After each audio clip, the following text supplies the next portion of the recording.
Today we're here again with John Hanson. John is the chief editor of the Procurement Insights blog, which has more than 25,000 followers. Today's topic is change management in the digital age. So, John, thanks for being here today. Well, it's always a pleasure. And what I find is amazing is technology, because you and I are on opposite sides of the world. You're in China, I'm out of North America. You're in morning and I'm coming in tonight. But, that's the great equalizer, isn't it? Yes, and I'm happy to be with you again today. My first question is regarding change management. And can you talk about whether you think change management is still relevant in the digital age?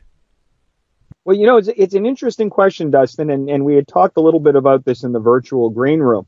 Traditionally, when we look at the era of the ERP back-end systems, the limitations of the technology caused us to adapt the way in which we operate in the real world to work with the technology. In other words, the technology was the focal point of operation, and so how we did business was centered around making that technology work. Now, the challenges with that is it generated, and I talk about this in the paper, is that you had things such as vendor rationalization strategies. You had the concern with eliminating maverick spend. And what's interesting, those are two of the main things or elements, if you will, of the process that force people to change. Because if you look at maverick spend and its traditional breakdown, it's people not buying within the framework of negotiated contracts and would do off-contract spending. And with this problem, it really hit me when I was speaking to a large audience of automotive industry people, and the PT Power Transmission Distribution Association indicated that in the United States, 39% of all purchases were maverick or off-contract.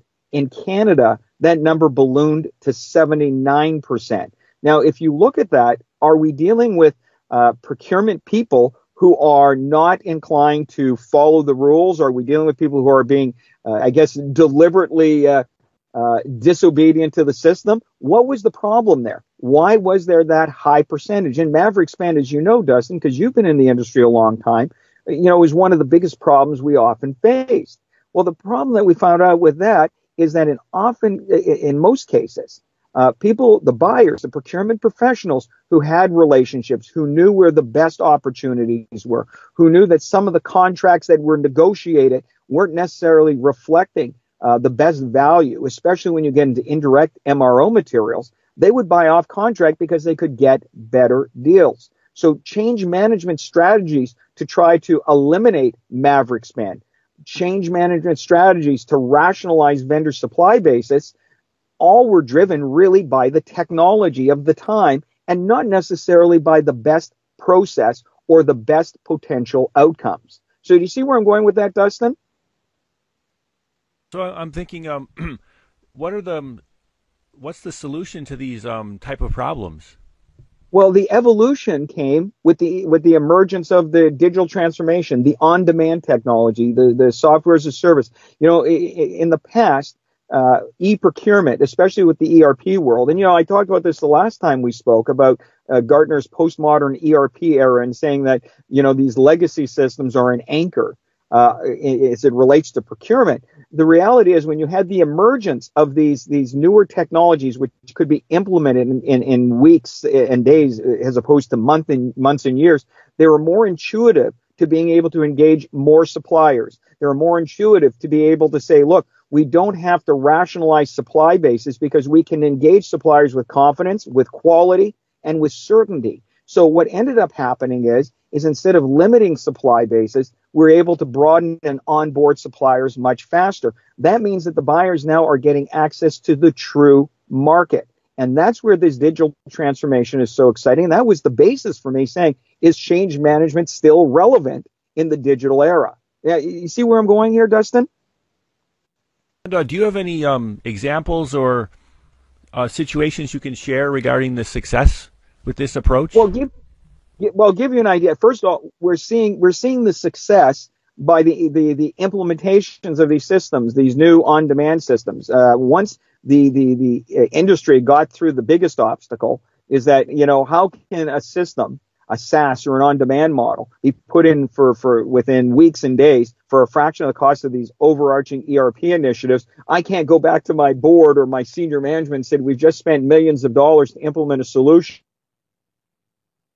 We're now, for a fraction of the cost, we can now put in these solutions, and the pay by the drink approach is now bearing, or the service provider is now bearing the risk rather than the client. So we had to overcome that particular obstacle, and we're seeing it every day now. Most of the new technology you look at is intuitive. It reflects the way we buy and operate and work in the real world. And I touched on this on my previous paper that we talked about the 4 cultures of digital transformation. And because of that, it's now opened up the supply base. So there's faster onboarding. There's quicker engagement. There isn't as much involvement or requirement of involvement in terms of the functional elements of it. And thus, buying people, professionals, procurement pros, are able to focus on the more strategic elements of their task. So we're already experiencing that now. The successes are seen in the emergences of companies like Zycus, Coupa, Ivalua, and other organizations who themselves are winning business. You know, Ivalua just won a major contract from a giant CGI in Arizona. And think about that. 5 years ago, 10 years ago, with the mindset no one ever got hired for buying IBM, that kind of thought or occurrence would be unthinkable. Well, so we're already seeing systems put in place, delivering significant savings, being implemented in short periods of time. And I'm talking about not the hybrids between an ERP catalog-driven system and an on-demand version. I'm talking about the new on-demand company. You have to check out the Ivaluas. You have to look at the Coupas and all those other organizations. But the key point here is those are the successes we're seeing now. Shorter implementation timelines, immediate results, and with the buy the drink pricing model, it is the service provider who is taking on the risk. I mean, one of the best successes in the first ones go back to 2007 with the Commonwealth of Virginia and their EVA initiative. I mean, they were able to expand their supply base. They had a supply base where they engaged so many thousands of suppliers, but only 20% were actually winning business. Now, I know public sector purchasing certainly has different imperatives than the private sector, but the reality is that you had this 80-20 rule happening when they implemented the EVA on-demand solution, and the risk was borne by the service provider. The number of suppliers that signed up to use EVA grew exponentially, and the distribution of business amongst those suppliers expanded dramatically. And what that did is drive better value for the Commonwealth of Virginia and distribute the business more equally throughout the Virginia businesses, which was good for the economy. So those are the kinds of successes on the foundational level that this brings in.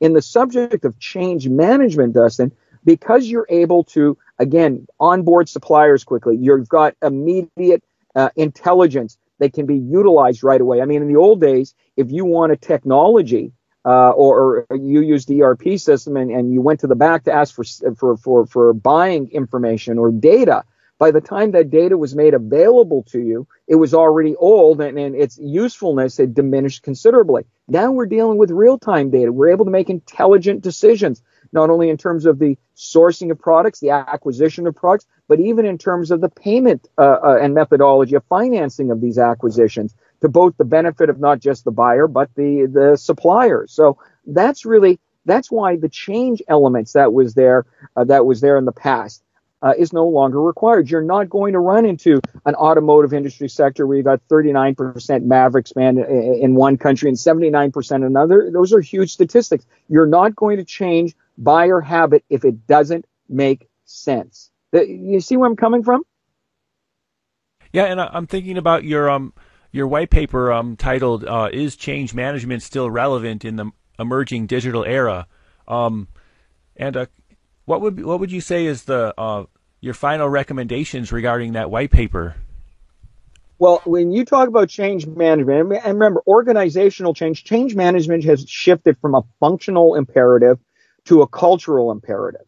And what I mean by that is with the new technologies that are out there and the ability for them to intuitively reflect the way in which buyers actually operate in the real world, you no longer have to try to change buyer behavior to avoid maverick spend. You no longer have to change buyer behavior through an unrealistic vendor rationalization strategy. You can engage the largest number of suppliers available and get the best possible, and I call best value deal. I know that's a term that's often used, but best value, which extends to not only what the buyer receives in the way of value, but also the suppliers.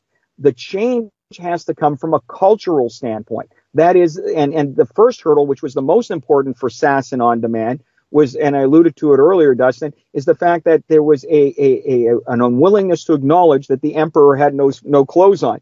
Basically, these solutions, which are now defining and driving the market, and I'll go back to, again, the Zycasys, the Valuas, the Coupas, and all those, they're the ones that are now defining the markets, were at one time considered bolt-on solutions, which are always to an ERP system, which are always considered to be a derogative term. Well, these are now driving the industry, and I'll use that example again of how a Valua beat out CGI for Arizona, as well as other areas of business and opportunities. That was unthinkable back then. But the culture had to start to shift by first of all acknowledging that, look, no one ever got fired for buying IBM, dealing with the big guys only, or the famous FUD. That's another IBM term, which was, fear, uncertainty, and doubt. We can deal with these smaller, more mobile companies with technology that reflects the way we work. So that was the first hurdle, is everyone started to say, look, we got to move out of this range. And when Gartner came out and said, we are now in the postmodern ERP era,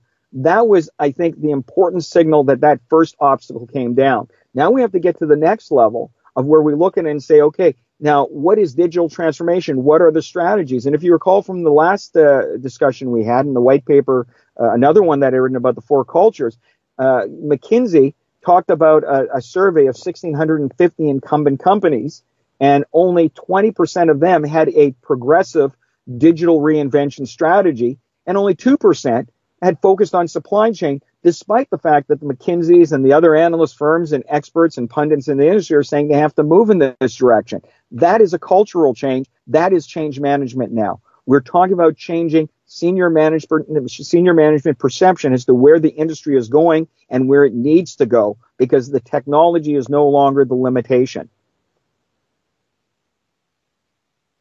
Well, thank you, John, for sharing today. Did we cover all the points you wanted to make?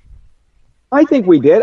You know what this is, and this is a discussion point, Dustin. And one of the things and that's why I call these discussion papers, is the whole idea is to instigate. I think that's the best word. All right, stimulate maybe another one more subtle, but to instigate discussion, to create awareness. It's not a matter of creating consensus or agreement, but to cause people to look at things through a different lens, through a different light. And hopefully that's what this paper has done, as well as my previous one. And hopefully discussions on good shows like yours will help to further that. Again, and if I'm always open to discussing with you again further developments. I would absolutely love to be available to you, and I look forward to doing it again.